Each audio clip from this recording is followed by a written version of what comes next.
Hi, this is Rick Seeger for Blockchain Explained. Today we are in, where the hell are we? Beihai.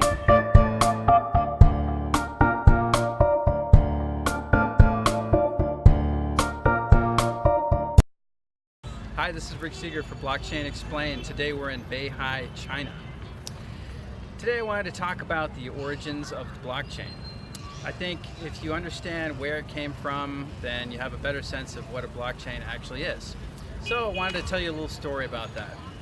Where did the blockchain come from? Well, I think it actually started with Metallica. Yeah, the heavy metal band Metallica. In 1999, Metallica was recording a song for their new movie called The Untouchables 2, I think. And they're working on it in their studio, and then one day, Lars Ulrich, who's the founder of the band, heard on the radio that very song, a recording, a demo of their song on the radio. Wow, he freaked out. He had no idea how that was possible. He called lawyers, investigators, consultants, and he traced it back to a company called Napster. Everyone remember Napster? Well, it seems that Metallica was basically the victim of the very first internet leak. Napster was a company started by Sean Fanning, and basically he was just trying to find a way to share music with his friends. And back then, it was kind of an expensive prospect to put all those files on one server. I mean, think about it. If you wanted to say, let's see, you had 100 friends and each friend had 1,000 songs, how much? 1,000 to the nth power divided by pi, take the square root of n, carry the 2, $1 million. Well, let's just say back in 1999, it would have been very expensive to store 1 million songs on a server, not to mention the bandwidth costs. So, Sean Fanning came up with a very clever way around that. He created a system which didn't store the files, but it just told you where the files were on someone else's computer.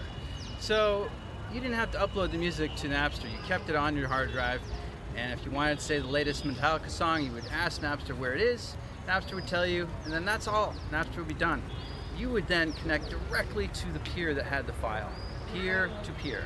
That way you're using your own bandwidth, and the person who has the file is using their own disk space. Think about that. So much money saved. So using the peer-to-peer method, Napster was able to scale to 90 million users in less than a year, which was more than Yahoo had at the time. Pretty impressive, actually. Of course, eventually Napster got shut down because people were copying copyrighted music. If you imagine Lars Ulrich, the founder of Metallica, a heavy metal counterculture band whose lyrics mostly refer to murdering people, sitting in Congress testifying that people were stealing his music. They weren't following the rules. Alright, I'm making fun of him, but the truth is, I feel sorry for the guy because, yeah, artists should be paid, and it's just kind of funny how it ended up that way.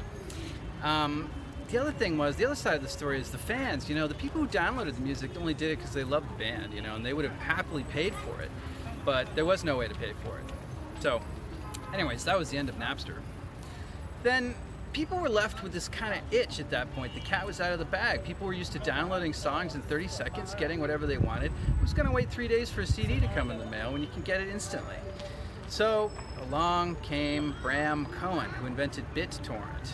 Now, Bram Cohen thought the problem with Napster is that it had a central point, right? They still needed to host a server to tell you where the files were, and that server was owned by a company, and that company has an address, and it could be sued, which it was.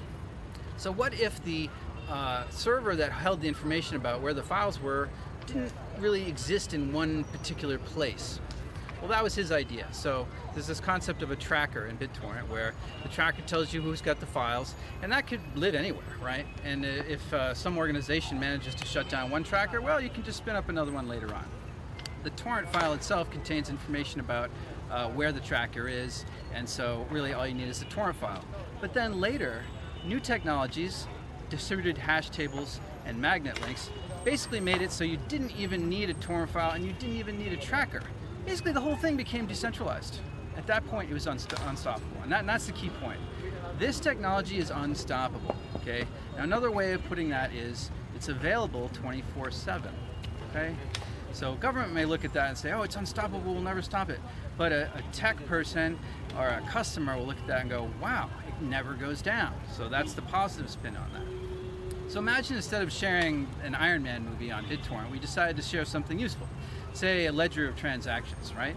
Say a database or a spreadsheet that tells who sent money to whom, right? If we did that, we basically could create a world bank of sorts, a communal bank where everybody could see where all the money is. And this is different than BitTorrent. Let's say we could add to the data, we could add to the file, we could add transactions to the file, and then everyone would get the updated file. So that basically is essentially what Bitcoin is, okay? Bitcoin has a lot more components to it, which I'm leaving out, but the way to think about it is it's a single file shared in the style of BitTorrent, and it's one that we can all add to, and it's always available 24/7, and it's impossible to shut down. And by that I mean you'd have to shut down every single computer on the internet to make it stop. So I hope that helped. This is Rick Seeger from Blockchain Explained. Remember, you own the future economy.